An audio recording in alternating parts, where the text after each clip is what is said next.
afternoon, everyone, and welcome to an abbreviated News 3 Live at 4 on this Thursday. March Madness continues. Some good basketball games. Oh, yeah. How your brackets doing this afternoon? We're going to join Jay Wilson live from San Jose, California in just a little while. But first, here's what's making news on this Thursday. A Dane County judge strikes down laws passed during a lame duck legislative session, and Governor Evers wastes no time in taking advantage of the ruling. New Zealand acts quickly to ban military-style weapons after a mass shooting there. And we'll go live to San Jose, as Susan mentioned, to hear from sports director Jay Wilson, who's with the Badger basketball team on the road to the Final Four. Getting very exciting. Let's take a look outside. Nice day today. Nice to see the sun, and it was relatively mild. Still a little bit on the chilly side, I guess, but not bad at all. Not as warm as I thought. Took the words right out of my mouth.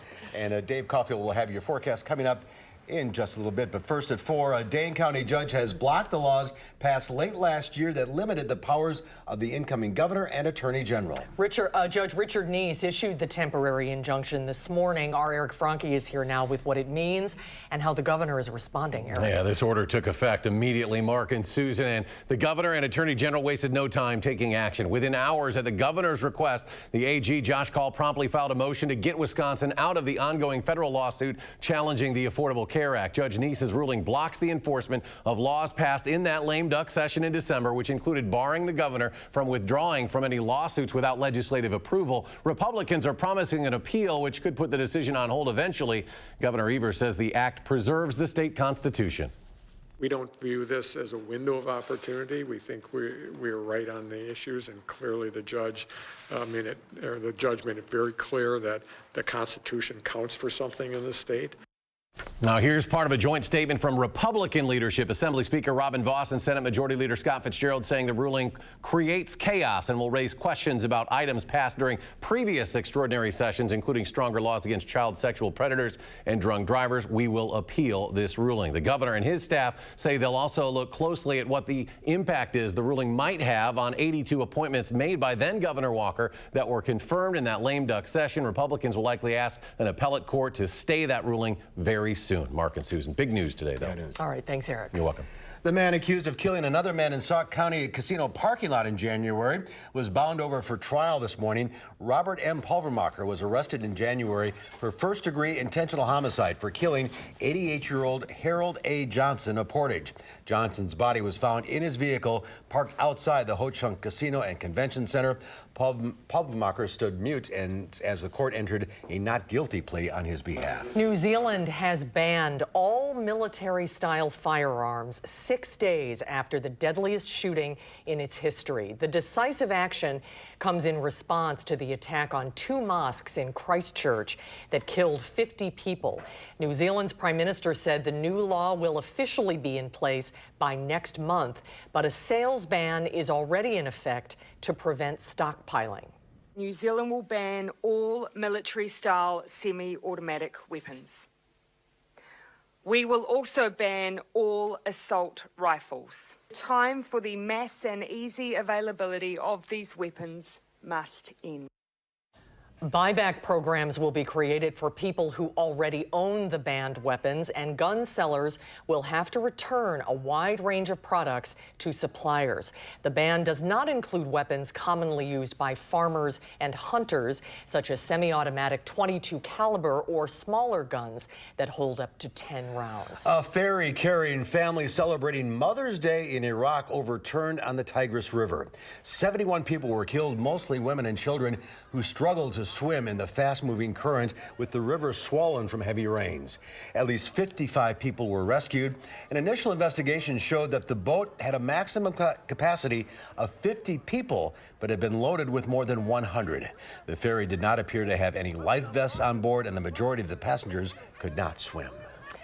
Investigators are making progress as they search for answers in the crash of an Ethiopian Airlines jetliner earlier this month. Investigators are beginning to examine the black boxes found in the wreckage of Ethiopian Air Flight 302.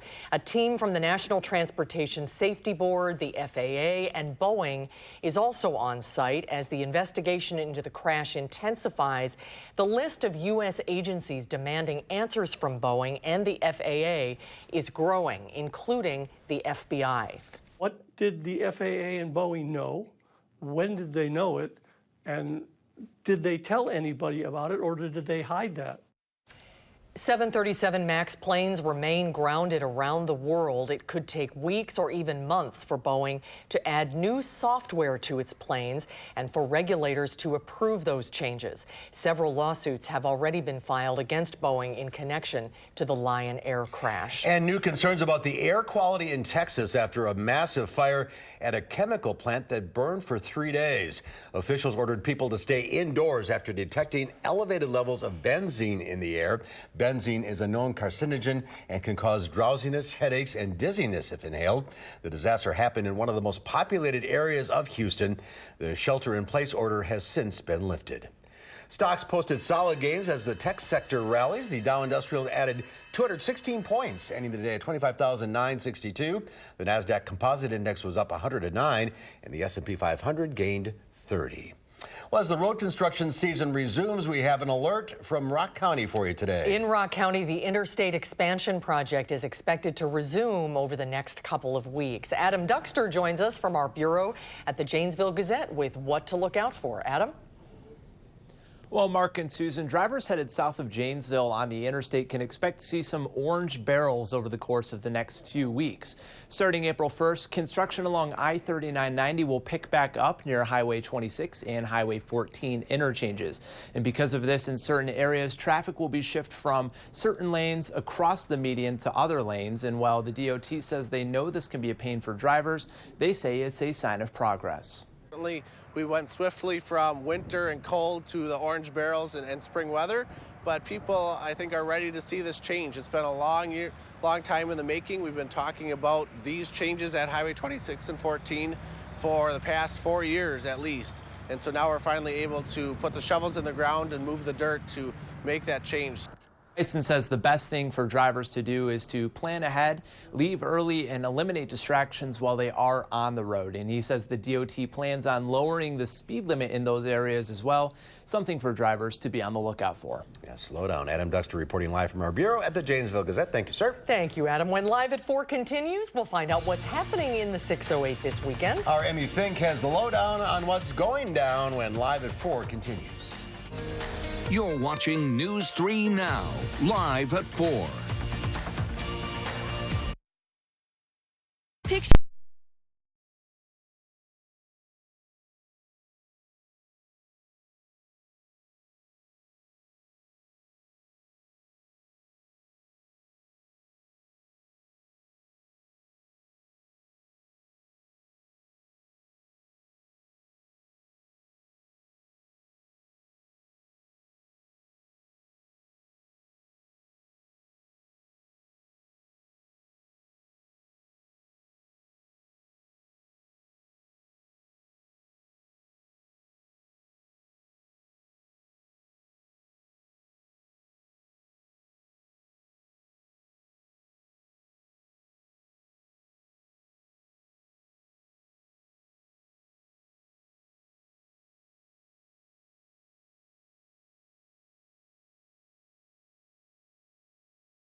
Welcome back. It's almost the weekend in the 608. Emmy Fink is here with what's going on around town this first weekend of spring. You're still here, Mama Bear. I'm still here. No baby and yet. This weather feels amazing, doesn't it? It really does. Oh my gosh. So let's go down and have some fun. All right, it's not too late to have fun yet tonight. So fresh off their winning Grammy record February, Punch Brothers come to the Orpheum Theater tonight at 7:30. So their 2018 All Ashore album was actually a Grammy winner for Best Folk Album. And the Punch Brothers are known for really engaging their audiences, especially thanks to their lead mandolin player. So that's tonight, 7:30, if you're looking for something fun to do. And maybe if you don't want a late Friday night, there's a great option. Well, that's right up my alley to be home by 8 o'clock. Oh, yeah. And I know for actually yes. both of you. So just venture out right after work for a happy hour. The High Noon Saloon has booked She's Crafty. They're an all-female Beastie Boys tribute band from Chicago. That's specific. There you go. The four members actually met through the Windy City's comedy scene back in 2012 and then formed the band shortly after. So they can do everything. And that's at the High Noon Saloon on Friday at 5. 5 o'clock. It's 5 o'clock somewhere. It is. All right, you got some funny stage productions here. Have you guys seen the Church Basement Ladies? Oh, yeah. Okay. I mean, just laugh out loud, hilarious. So you want to get to the Overture Center because this weekend there's two shows on Saturday. The Church Basement Ladies in Rise Up, Oh Men. So it's of course set in the basement of a kitchen in a small town Minnesota Lutheran church. You can just imagine it. This musical comedy introduces men in the lives of three matrons around whom previous popular Church Basement Ladies shows have revolved. So needless to say, you put the men in the kitchen, it just doesn't go well, at least for these men from Minnesota and this Lutheran church. Two shows on Saturday, 2 o'clock and 8 o'clock. Sounds funny like stuff. fun. Funny stuff. And we got some ladies in the mob as well. A lot of women here. Yeah, I mean, you don't really typically think ladies in the mob, especially with all the movies, right? But Madison-based Fresco Opera Theater makes good on its mission to put a modern spin on traditional opera by presenting this weekend only Mozart two-act opera Don Giovanni as a story about all-female mafia family in The Sopranos, Don Giovanni's demise. So this opera is going to resonate really well with today's social landscape. It's all about women uniting to take down males who take advantage and suffocate, demoralize the female gender. Very heavy stuff, but it's going to be very funny. So shows this weekend at the Overture, Saturday at 8 o'clock. And Michael Bruno goes backstage tomorrow and take a look at it in depth. And then how about Sunday, something for the whole family? This is so cool. And now that it's going to be some nice weather, you want to really get outside for the kids. So the birds are on the move, so you could make Sunday Family Day at the UW Arboretum and learn all about the Bird Family Nature Program. You can learn about migration, why some birds make the journey and why others don't, and ones that you might see in your own backyard with your kids. There's a walk from 1:30 until 2:30, indoor activities to follow, and then 2:30 to 3:30, it's designed to kind of just meet with the kids and do kind of a walk and talk. And for kids ages like 3 to 11, that'll be into something like this. Bird migration's always fascinating. It is fascinating. I agree. And you know, if you feed the birds at home, and I know, wrap it up. We Big got weekend. basketball. Big weekend. Thanks, Emmy. Thanks, Emmy. Good to see you. Thanks, guys. Get this month's Madison Magazine for all the best in the Madison area, and we'll be right back.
Good afternoon. I hope you had a great Thursday so far. We were socked in with the clouds this morning, but by the time we got to the afternoon, Mother Nature finally was able to push them out of the area, getting us some nice sunshine, which we're seeing right now in Madison. On the Edgewater Skycam, the almanac for today, high temperature did reach 50 degrees eventually, so about 5 degrees above normal for this time of year. And temperatures pretty close to their daytime highs. 48 in Watertown right now, 50 in Janesville, and in Mineral Point, 52, the warm spot in Boscobel. And we want to really keep the dry weather around for as long as possible because NOAA and the National Weather Service put out their spring flood outlook. There's a lot of acronyms there, so I just wanted to get all of them correct. For much of the Midwest, it's not a pretty picture, unfortunately, as we head into April and May.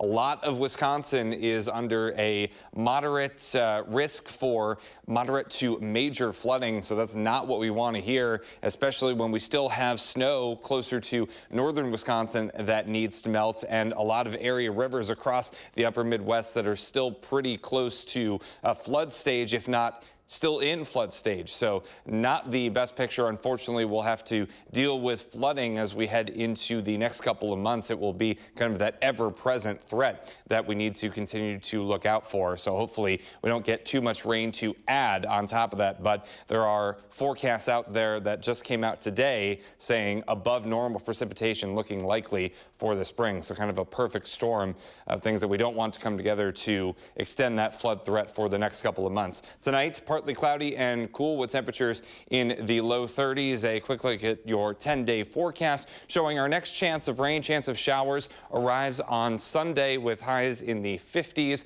We'll be a little bit cooler tomorrow, but at least we'll have the sunshine around with us, and we'll also be cooler to start next week as a cold front comes through. Highs will be in the low 40s. So temperatures bouncing around from the 40s and 50s, and then as we head into next weekend, we could have some more showers back with us. But pretty good temperatures. Yeah, not too bad. We want to keep them kind of close to normal so we can slow that snow melt as much as possible, especially north of us. So this is actually not the worst scenario, at least in the short term. Oh, that's good. All right, Dave, thank you. Thanks, Dave. Up next, we're on our way to San Jose. You're not going to sing it? No. That's where Jay Wilson is with the Badger basketball team as they prepare for their first game in the NCAA tournament tomorrow afternoon. We'll check in with Jay when we come back.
There's a live look at the lake. We're seeing more and more open water every day when we see this picture. Slowly but surely. Slowly but surely. The road to the Final Four is underway. The Badgers will face the Oregon Ducks tomorrow at 3:30 on TBS. Our sports director, Jay Wilson, joining us live from San Jose, California with a preview. Hi, Jay. You made it. Hi, guys. Yeah, we made it early this morning. And yeah, I've been singing that darn song about San Jose all week. You know, do you know the way to San Jose? And we found our way, as you can see. It was weird because we kind of had to relearn a lot of these things because for the first time in 19 seasons, the Badgers didn't make the tournament last year, but now it's all kind of coming back to everyone. Badgers had their 40-minute practice session on the floor. And then there's also a media session for about a half an hour where guard Davison and Happ go to the podium, and then the locker room is open. So we go to the locker room, we're going to do some interviews, but it almost turned into the least productive media session in NCAA tournament history. You know what the problem was? The players had their eyes glued to the TV as Auburn held off New Mexico State 78-77. It was like the world stopped as basketball players were watching basketball players. But that moment in the Badger locker room kind of sums up what March Madness is all about. It's the best time of year. You know, I think growing up, everyone has March Madness. It's kind of like I always used to say, it's like that's the best holiday of the year. This 3 weeks in March that you get to play basketball. You get to watch the best basketball on the biggest stage, and actually be a part of it and get to watch, the teams that we haven't necessarily played, but the teams kind of on that same stage we are. To think about that's going to be teams watching us tomorrow. It's pretty special and something we're looking forward to, and it's an opportunity we're extremely thankful for. Boy, that hits it right on the head, doesn't it? I mean, every workplace in America today was kind of screaming at every game and, worrying about whether their bracket was going to work out or not. So imagine if you grew up idolizing all those players you saw on TV all those years, and now you're in it. And that's the kind of things that are going through the Badgers' minds now as they get ready to play tomorrow. Yeah, it is a magical time of the year for those young men. Yeah, it sure is. And, and especially after not making it last year, I don't know if the players took it for granted, but I think the fans took it for granted that they would make it every year. And there were factors and reasons why they didn't last year, most notably a lot of injuries. And they didn't play as well as they should have, too. But, how far is this team going to go? Boy, everybody I ask goes, geez, I don't know. It comes down to if they can make baskets and make shots, they'll probably win. An interesting story, someone I know who's a big Badger booster, actually in the Badger Booster Club, decided not to come to the games in San Jose because they said it was too expensive, and B, they weren't sure they were going to win. So I think that pretty much sums up the uncertainty as the Badgers head into their game with Oregon tomorrow. Well, fingers crossed, 3:30 tomorrow afternoon. All right, Jay, it looks like great weather, too. Yeah, enjoy lucky yourself. Doc, have fun, Jay. He knows the way to San Jose. Yep, sunny and low 60s. Hey, I asked Greg Gard if he knew that song. He said he didn't. Oh, my gosh. We're getting old, 48 Jay. years old. He didn't know it. Yeah, tell me about it. Thank you, sir. We'll see you tomorrow. Jay. When Live at 4 continues, we're hitting the road with Harvey Briggs. We'll find out what he thinks of the Acura MDX Sport Hybrid. That's when we go behind the wheel next.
The Acura MDX is the best-selling three-row luxury SUV in America, and there's good reason for that. The vehicle checks all the right boxes. And now the upscale Honda brand has introduced a sport hybrid model of the MDX. Is the $1,500 upgrade worth it? Let's find out as we go behind the wheel with Harvey Briggs in the Acura Sport Hybrid. And just a note here, we shot this story just 3 weeks ago before the great snow meltdown of 2019. You know, you don't see many brown cars. It's not brown, I'm sorry, Mark. what is it? It is Canyon Bronze Metallic. Of course it is. This Canyon Bronze Metallic is the Acura MDX with 3 rows of espresso leather seats. That's a lot of, brown. This particular model is the Sports Hybrid. It's a teeny bit more fuel efficient, but that's not the point. It makes this MDX more powerful, over 300 horsepower, up from 260. This has 3 motors, electric motors, and the gas engine. And so you have 1 electric motor up front, and then you have 1 on each rear wheel. And when you're driving it in a performance mode, they actually vector the torque to the different wheels to improve the performance and handling of the vehicle, because it can change the amount of power to each wheel individually. So as you're taking corners, it might drive this outside wheel a little more to help you kind of power through. And it really works. Yeah, it does. This is a great handling vehicle for its size. It drives, you know, you can feel it, it's substantial and all that stuff, but when you start driving on a little winding road, it really feels pretty good. That's a pretty good trick. Yeah, it's not easy to do. Part of that trick includes a 7-speed dual clutch transmission. It shifts much faster. This is basically the same technology that Acura uses in their NSX performance car. $150,000 car. $150,000 car. That makes this MDX quite a bargain at $60,000. All safety features standard, and Harvey thinks the interior really stands out. I was really impressed when I got in and saw the finish on this, the wood surfaces on this thing, the leather seats are really nice. All the touch points are really good in this. This is an interesting system, the 2-screen system. I like it because you can do things like keep your navigation up the whole time while your radio or you know, your HVAC controls are on down here. Tuning the radio, however, can be a challenge. You have to do it all by touchscreen. Give me a knob. Let me turn to tune, please. It's not that hard.